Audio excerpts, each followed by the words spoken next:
This feels interesting. We're hitting y'all back with the gameplay because this commentary topic doesn't really need too many images or graphics on the screen. We don't really need to scroll through a number of elite prospect pages like we usually do. We're going back to the classic style, aren't we? Today, we are diving into a thought spoken about by Jeff Marek on the DFO Rundown show earlier today. It involves the Vancouver Canucks, it involves the New York Rangers, and this is one of these things where, sure, both fan bases can probably get ticked off at this. I would not be surprised if that was the outcome. But at the same time, this is something that I think deserves being spoken about. So, Jeff Marek calls JT Miller to the New York Rangers the worst trade in the history of the NHL. Both teams are worse since the trade happened. And you know what?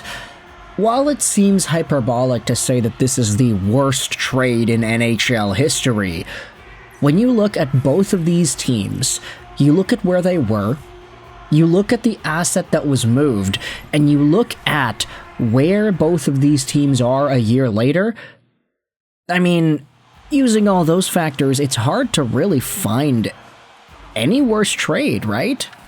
Like, most trades in the National Hockey League, even ones that involve star players, they usually have teams that win, right?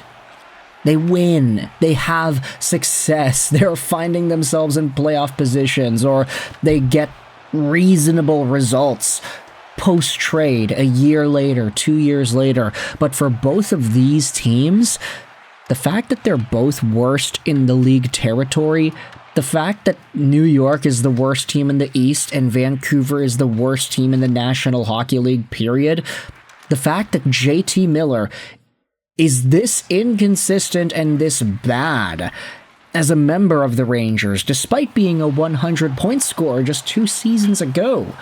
The fact that New York has taken such a downturn ever since the naming of this guy as captain, it's hard to argue against the idea that the Rangers got worse because of the JT Miller trade.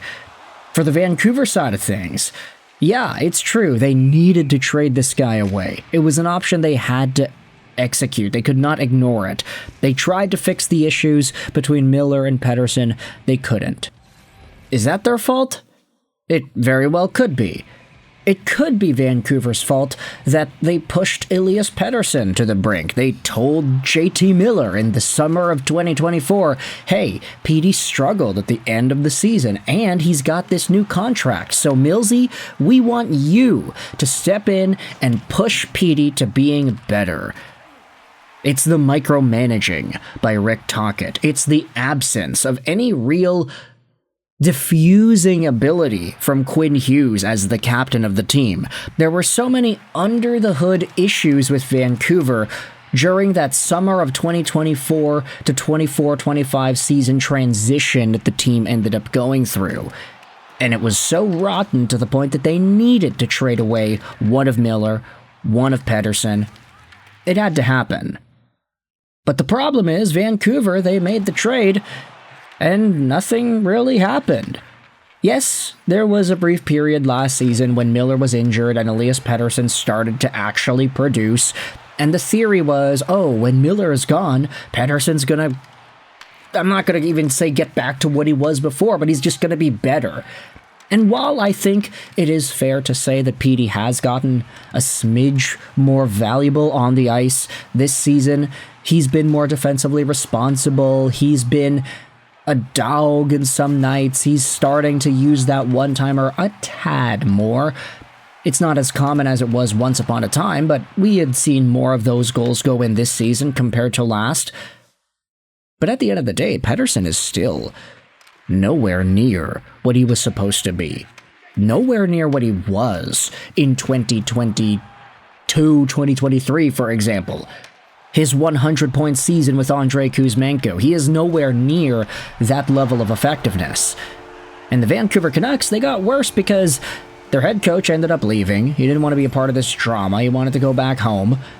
The captain ended up wanting out too. He ends up in Minnesota. Oh yeah, whoop-de-doo. Nobody saw that coming.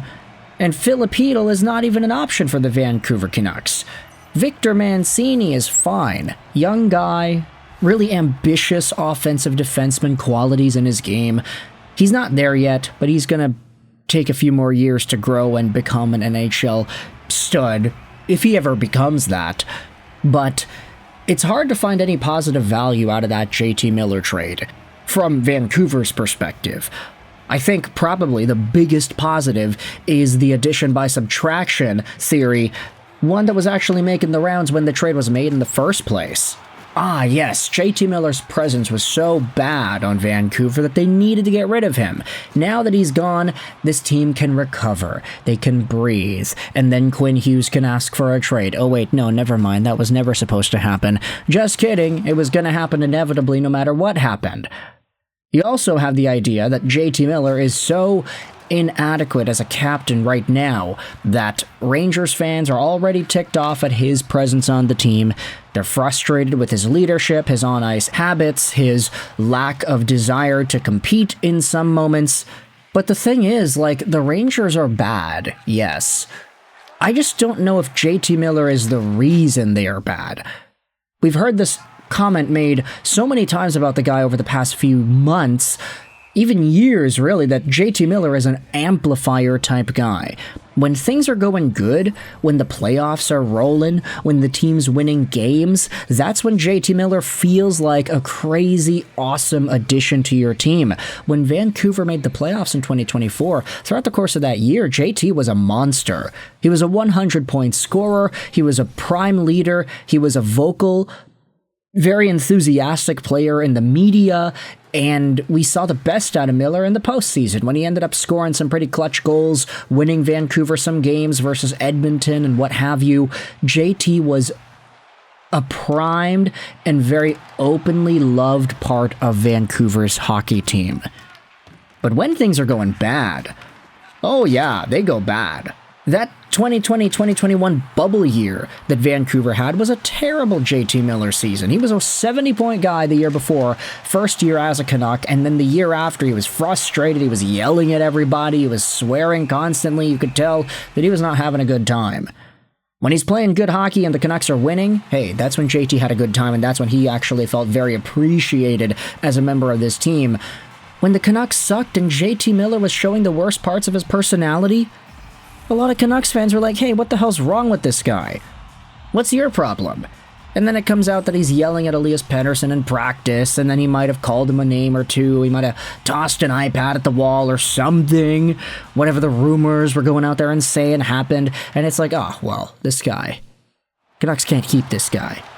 Either they can't keep this guy or they can't keep the other guy that's declined as a top center making $11.6 million a year. They made their choice. They traded him away. They needed to trade their captain away, and now the team stinks. Now they're entering a rebuild that Rutherford and Alvin very much did not choose to go down. As much as Rutherford wants to say that the rebuild started 2-3 years ago, it didn't. Y'all were still making trades to get Marcus Pettersson at that stage. And the New York Rangers, on the other hand, they're not doing all too well either. And a lot of fans don't like JT Miller. So, Jeff Marek's take, eh? Worst trade of all time? You can let me know your thoughts in the comment section below. I hope you enjoyed this video. JT, yay or nay? Vancouver, New York. What are your thoughts on this entire idea here? So, 9 and bye.